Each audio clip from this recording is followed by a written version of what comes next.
Covid-19, 2 décès et 322 nouveaux cas en une semaine. Madagascar a enregistré un décès dans le Vaknakar et un autre à Matsiachambund et 322 nouveaux cas de contamination à la Covid-19 durant la période du 23 au 29 janvier 2021. Avec 156 nouvelles contaminations confirmées, la région Nalamak demeure le foyer de l'épidémie. 4 autres cas ont été localisés à Vaknakarach, 33 à Atsinan, 1 à Nalanzrouf, 45 à Matsiachambund, 25 à Mourmani, 11 à Vatvafitvounaj, 4 à Bouin, 3 à Timonje, 24 à Anous, 22 à Menabe, 2 à Sava, 8 à Diana et 4 cas importés. À ce jour, 281 patients ont succombé à cette épidémie, 569 sont toujours en cours de traitement, dont 42 développent la forme grave de la maladie. Paramédicaux, victimes d'intimidation. Le syndicat des infirmiers et sages-femmes de Madagascar, 6FM, n'a pas pu tenir son assemblée générale samedi dernier à l'hôpital Agiera en Péflou. De bon matin, des éléments des forces de l'ordre ont été postés à l'extérieur et dans l'enceinte de l'hôpital, empêchant les paramédicaux d'y pénétrer. C'est une sorte d'intimidation, indique la porte-parole du syndicat. De plus, leur leader syndical a été convoqué par la gendarmerie nationale peu de temps avant l'heure de leur réunion. Les paramédicaux, qui regroupent environ 7200 infirmiers, sages-femmes ou encore techniciens de laboratoire, réclament depuis plusieurs semaines le paiement de leurs indemnités de réquisition de plus de 7 mois dans le cadre de la lutte contre la Covid-19.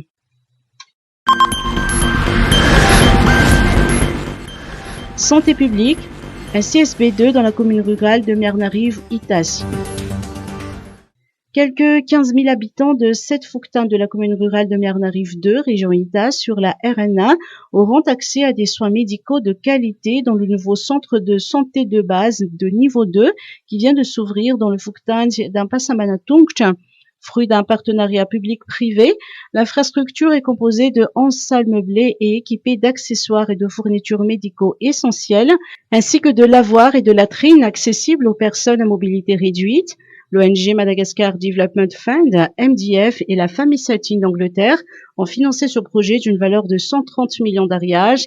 Le ministère de la Santé publique, pour sa part, s'est chargé de faciliter les démarches et de mettre en place l'équipe soignante.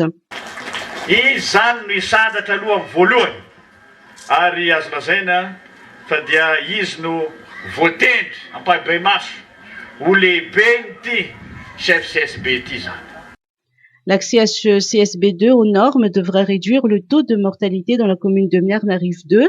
Aujourd'hui, les villageois d'Ampassamanatung et ses environs se sentent rassurés.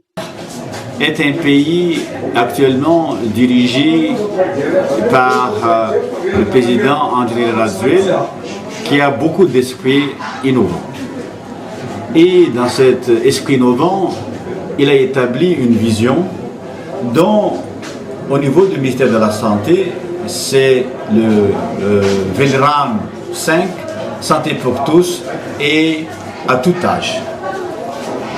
Pour atteindre cet objectif, bien sûr, il fallait, dans un premier temps, faire des constructions. Et puis, faire des centres, comme ici, un centre de santé de base, et l'équiper, et puis mettre également des ressources humaines. Alors, l'État a sa grande part, mais dans le code de la santé, tout ce qui est santé à Madagascar, c'est la collaboration également entre le public, le privé et les militaires.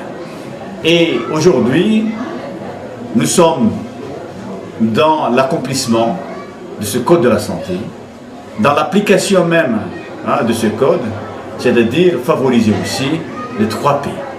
Ce qu'ils peuvent amener avec l'État, et en ce moment-là, on a une, comment on dit ça, c'est une harmonisation pour arriver par la suite à la fin, c'est-à-dire amener les soins au niveau de la population. Alors, pour dire que le ministère de la Santé collabore avec les privés, dans le cadre de partenariat 3P comme on dit, et ça permet aussi d'avancer les choses Parce qu'il a la part de l'État qu'il va s'assumer, il a aussi la part des privés en ce moment-là. Voilà. L'infrastructure a été inaugurée vendredi 29 janvier dernier par le professeur Jean-Louis Rakoudvaux et le directeur général de MDF, Nicole Donaldson, en présence des autorités locales conduites par le gouverneur de la région Itas.